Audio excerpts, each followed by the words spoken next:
ज्या गोष्टीसाठी आपण आलेलो ती गोष्ट आपल्याला नाही भेटणार आहे. सो आपण एक स्टीलचा हा पाईप घेतो आहे. मग सगळे दुकान बंद आहेत तर आपले पुढे का बंद ठेवतात? फोन लावला पाठीमागे लालबागच्या इथे तो ना. सो तुम्ही सर्व विचार करत असाल की हा रात्री बाईक घेऊन कुठे चालला आहे. तर खरं म्हटलं तर मला राज्याभिषेकच्या दिवशी ना बाईकला झेंडा लावायचा होता आणि तो मी झेंड्याचा जो साचा असतो तो बॅकग्राऊंडला म्हणजे बॅक साईडला फिक्स केला आहे. पण मला आता झेंडा पाहिजे होता म्हणून मी बाईक घेऊन निघालो दादरच्या दिशेने. तर दादरच्या दिशेने जाताना आपल्याला मध्ये धारावीमध्ये रोशन भेटणार आहे, तो माझ्या कॉलेजचा फ्रेंड. सो त्याला पिक करण्यासाठी मी निघतो आहे. तर रात्रीच निघालो. दुपारभर माझं काम चालू होतं, थोडंसं शूट एडिट आणि सगळं काही, आणि प्लस आपल्याला बॅग पण भरायची होती. ते सर्व बॅग बिग भरलं. त्यानंतरला बोललो चला आता निघूया. म्हणून रात्री मी 6:30-7ला निघालो. ऑलमोस्ट थोडा काळोख झाला होता आणि म्हटलं की 8:30-9 वाजेपर्यंत पोचेन. आणि तिथले जितकेही लालबागचे जिथे झेंडा भेटतात ना तिथे सर्व दुकान आहे ना 9:30पर्यंत चालू असतात, 10 वाजता बंद होऊन जातात. Max to max 10:30. पण त्या दिवशी मी जाताना तुम्हाला सांगतो माझ्यासोबत काय काय झालं. आणि पुढे आपल्याला एक आहे ना ॲक्सिडेंटसुद्धा पाहायला मिळेल. म्हणजे मी रिटर्न येत होतो ना तेव्हा एक अंधेरीच्या फ्लायओव्हरच्या अगोदर काहीतरी झालं होतं ॲक्सिडेंट टाईप.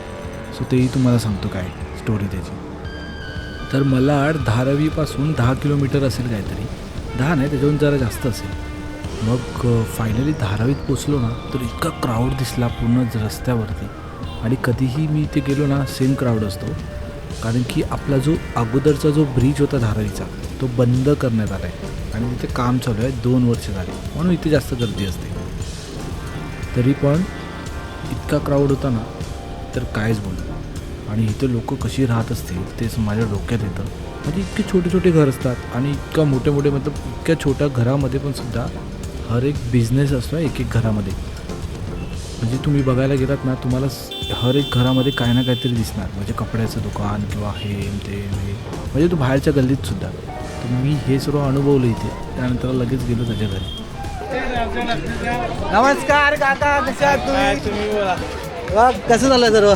चुकला काय आलो जरा याला फोन केला जरा दादरला चाललंय. सो आपण नेक्स्ट डे रायगडला निघणार आहोत ना.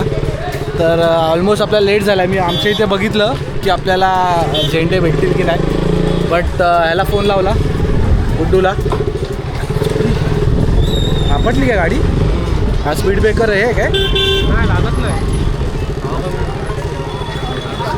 तर तिथे गेल्यावर ना दादरला आपण बघूयात की आपल्याला किती ह्याच्यामध्ये भेटतं आहे कमीमध्ये. आणि या टायमाला थोडासा मोठा झेंडा लावून मस्त रील बनवायचं आहे. गाडी बरोबर चालते ना? एकदम कंडिशनमध्ये आहे ना? ब्रेक बिक. सो ही आपल्या पाठीमागे जे बॅकग्राऊंड दिसते तर पूर्ण धारावी आणि धारावीचा किंग गुड्डू मास्टर. तर लेट तर झाला होता ऑलमोस्ट, पण बघूया. आम्ही ट्राय करत होतो 9:30पर्यंत तरी पोचायचं. जर पोचलो असतो तर सर्वात बेस्ट.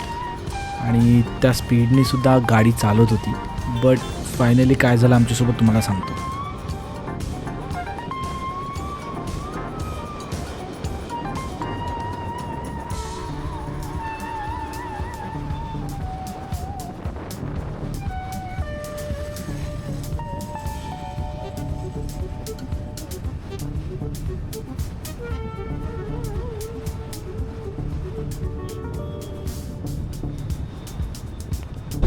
या इतक्या डिस्टन्समध्ये आलो ना आपल्याला खरंच म्हणजे गणपतीची आठवण येते.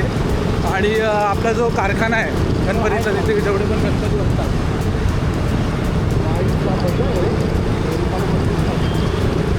आपण ज्या फ्लॅग घ्यायला आलो आहे ते दुकान सगळे बंद दाखवतो. ते बंद दिसतात.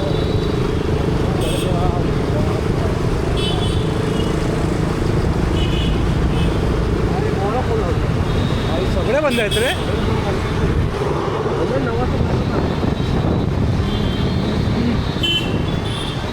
काय बोलतो काय सीन ना?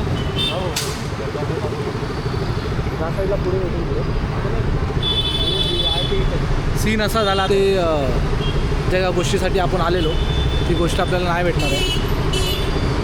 आपल्याला पुढे जाऊन एकदा ह्या साईडला जाऊन सरळ जाऊया ना. भेटेल इथे नाही भेटणार.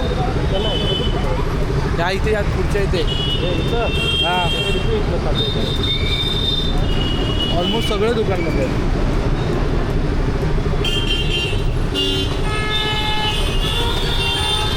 इथे आलो तर आपल्या लालबागची आठवण येते आणि बाहेर पूर्ण गर्दी पसरलेली असते.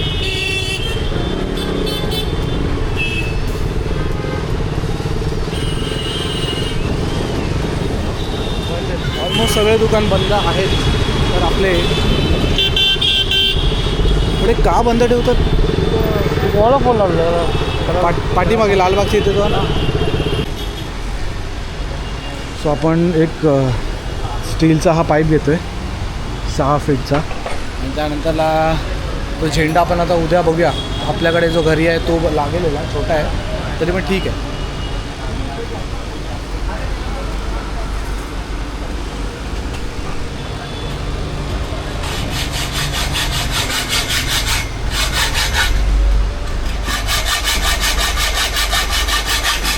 हा कितीला घेतला गोप्रो हो साहेब 350ला घेतला. 300ला असेल का?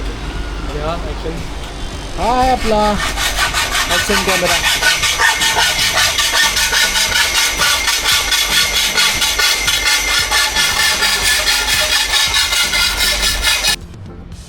सो फायनली घरी पोचलो आणि हा जो मी स्टीलचा हे घेतलेला सो आपण याला असं हा फ्लॅग महाराजांचा झेंडा लावला आहे आणि हा आपला जॅकेट.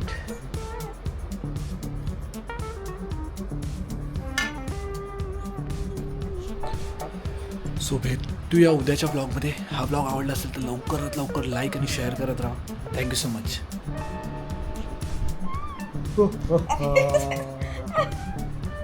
हा आमचा बोचका काही मेहनत जाणार आहे आता हा.